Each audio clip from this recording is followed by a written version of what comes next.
What's up, y'all? Good morning and welcome to another episode of Teams I Got Beef With.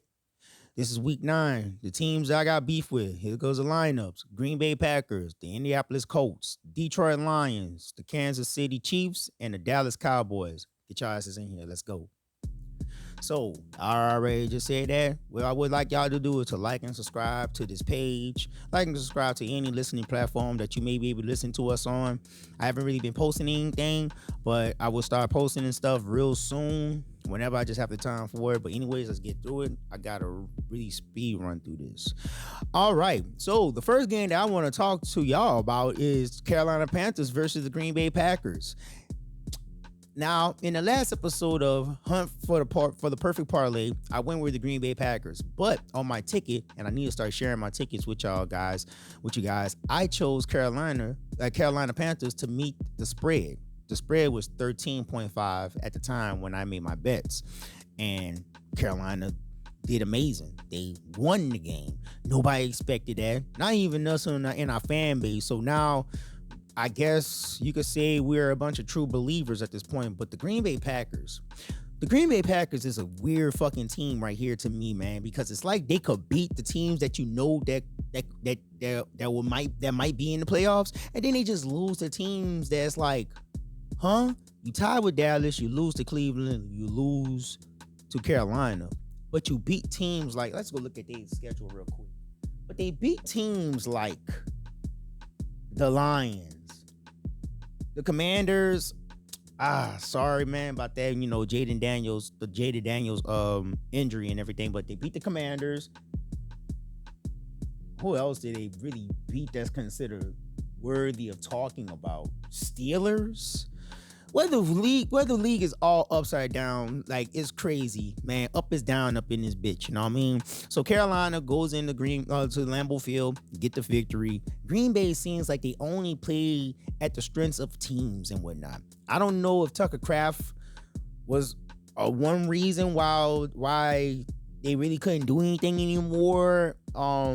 It's just that this game was so confusing coming from the Green Bay Packers sideline. It's like, we kind of expect y'all to be better than what the fuck happened that Sunday, but hey, it is what it is. My Panthers got the fucking W, and I ain't tripping on it. And I'm not going to dwell that much on this game because pretty much it's like a head scratcher game. There's not much to say about it. It's like most people was looking at them to being like the team that can actually, like, you know, rival the Detroit Lions in the North and whatnot, but the North is all crazy. And this is going to come down to the other games that I want to talk about right now. But you know what? While we're still on the NFC North, let's just go straight into it. The next game that I want to talk about is Minnesota versus Detroit. Now, the Minnesota-Detroit game right here, I'm thinking Detroit is going to beat Minnesota whether J.J. McCarthy is there or not. J.J. McCarthy is that guy right now. He is that guy, for real. Carson Wentz was stinking the whole place up and whatnot. So to have J.J. McCarthy come back and do that against Detroit was amazing right there. I have to even look at it right there, too. Let's go look at the Lions schedule right here, because that was a good game. That was a good game right there, too. But like nobody expected the Vikings to do that to Detroit. Detroit's supposed to be like the reigning number one in the North, right? But now it looks like as everything is coming along, I'm starting to notice something about Detroit.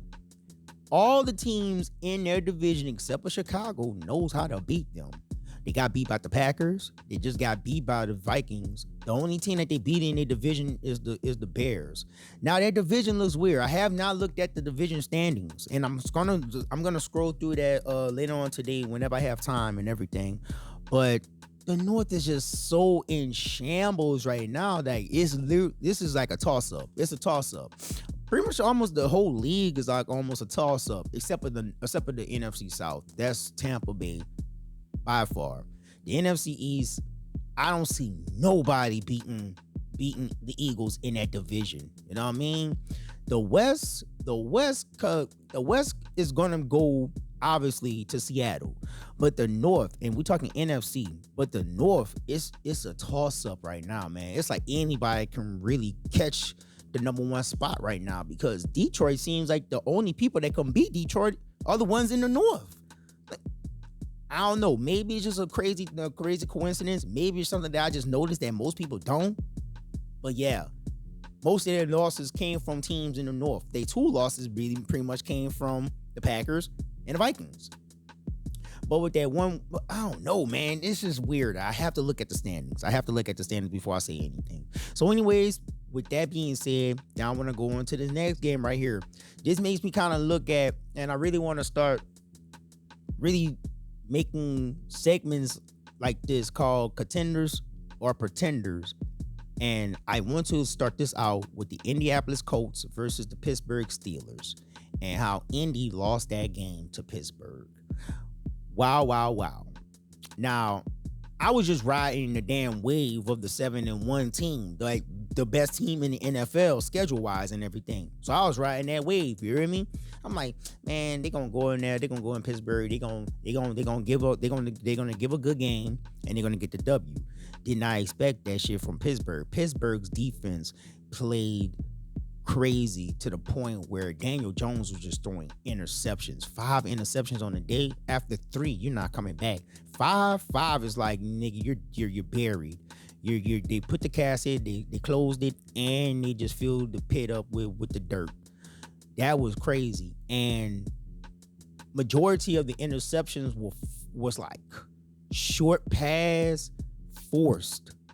Crazy right there.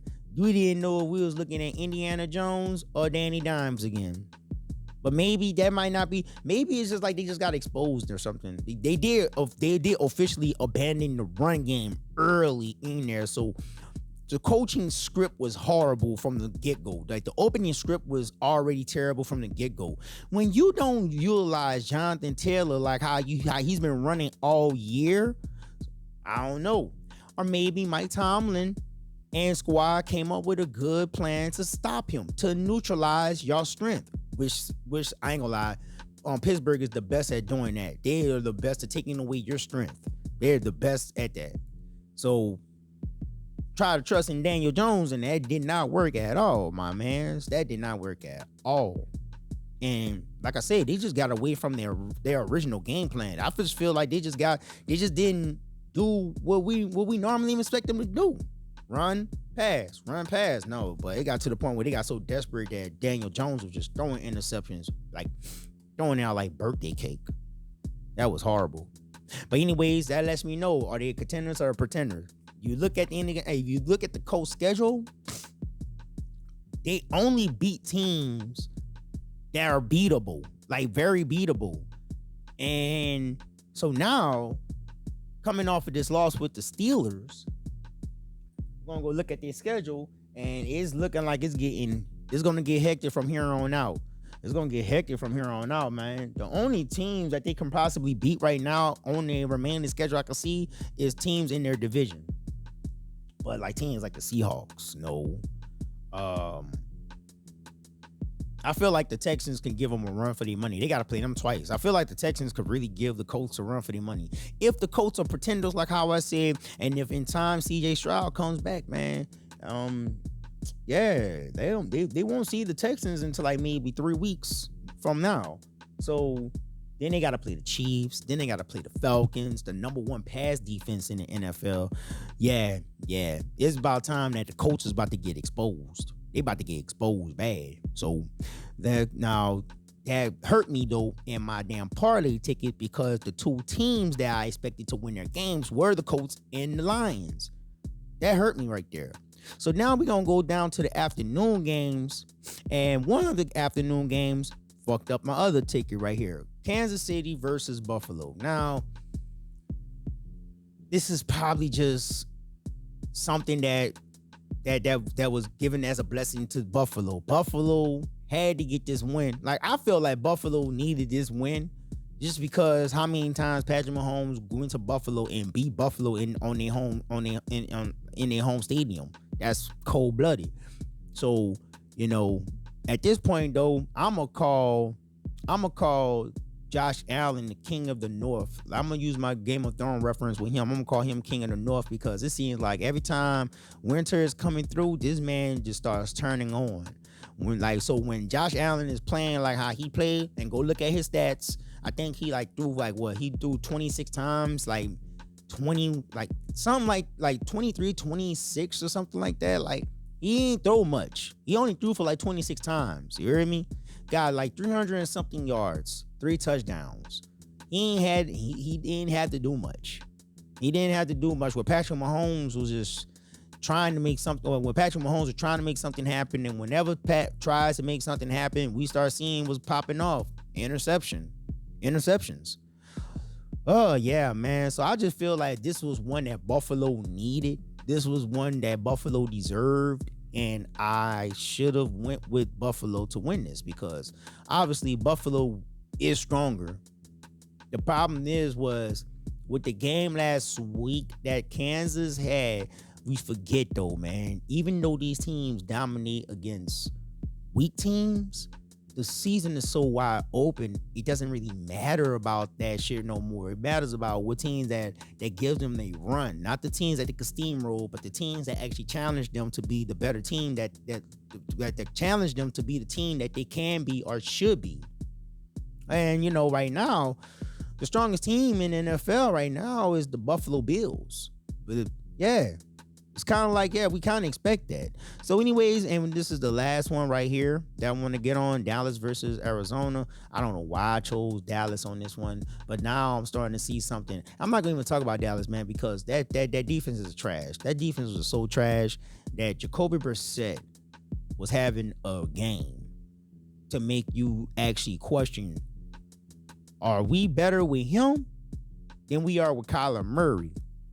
Now, Jacoby Brissett just put Kyler Murray's job on blast right now, because it's like the Colts. Because the Cardinals are looking for that quarterback that could lead the team, and Kyler Murray don't have that. Kyler Murray just for some reason don't have that leadership skills that is expected of a leader. But I don't know, man. But you know what I'm saying? You got to look at now. I'm just starting to say stats don't matter no more in this one. You got to start looking at schedules and matchups. Now, that's where it's going to come down to scheduling and matchups. Notice the teams that say a team beat and the teams that they lost to. And you just have to start evaluating that stuff, because stats don't matter. Stats don't mean shit no more. All that flash and flare, that don't mean shit no more, especially when you got to go up against a team that's gritty and you have to play gritty ball. So it is what it is, guys.